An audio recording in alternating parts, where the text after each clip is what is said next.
Fewer cryptocurrency companies are on display at the World Economic Forum in Davos as the industry recovers from a rocky 2022. This year's forums has also featured less advertising than in previous years. Laila Maidan is here in Studio 57 with us to break this all down. She's an investing correspondent for Business Insider. Good to see you. Good to see you. Did I say your name right? You did, yes. Okay, I always want to make sure because it's important to get somebody's name right, as someone who has a name that is often difficult to pronounce. So what's the significance of this, what's happening in Davos and these forums that are linked to the crypto industry? Well, it's very significant because when we talk about crypto, we're really talking about blockchain technology, which is this underlying layer that's being added to the internet that decentralizes the way we use the internet. So you and I can interact peer-to-peer rather than going through a bank or a social media platform giant. And a lot of this technology is going to help even with cross-border transactions between countries.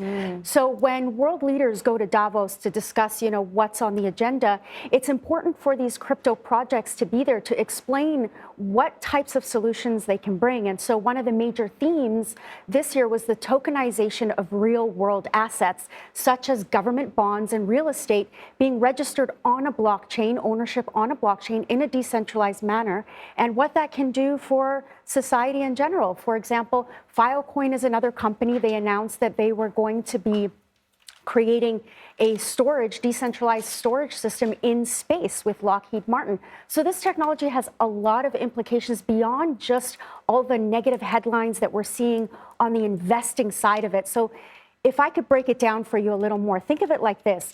So in the world of stocks, you have the stock and you have investors and traders that are trading stocks for profit.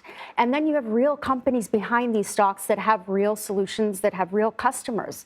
So what's going on in Davos now is we're seeing the real projects behind it. While the cryptocurrency side, a lot of the times we talk about investors and traders that are trading for a profit. So they're very different things, but they are linked the way that stocks are linked to their companies. I hope that breaks it down. Yeah, that does actually. Very illuminating.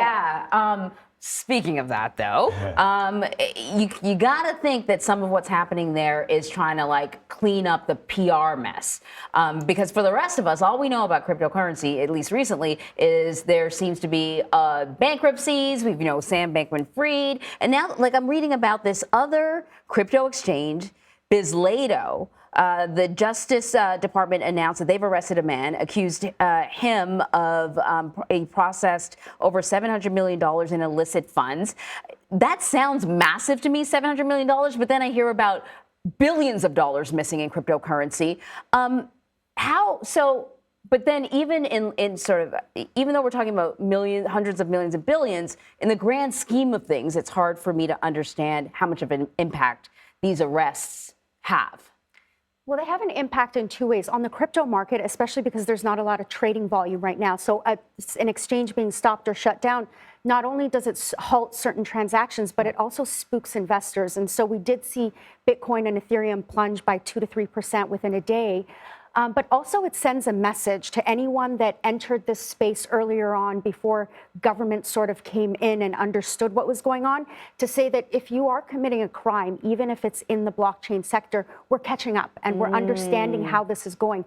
So actually the language that the Department of Justice used around this arrest was encouraging for the crypto market, because instead of saying that they're coming after the crypto market in general, they said that they're coming after people that are taking advantage of the crypto market for their crimes. And so the crypto community was saying, okay, this is great because it sends a message that the government understands the difference between the amazing technology and people that are taking advantage for bad practices and bad behavior. Right. That's really interesting. Laila Maidan, thank you so much. Thank you for having me.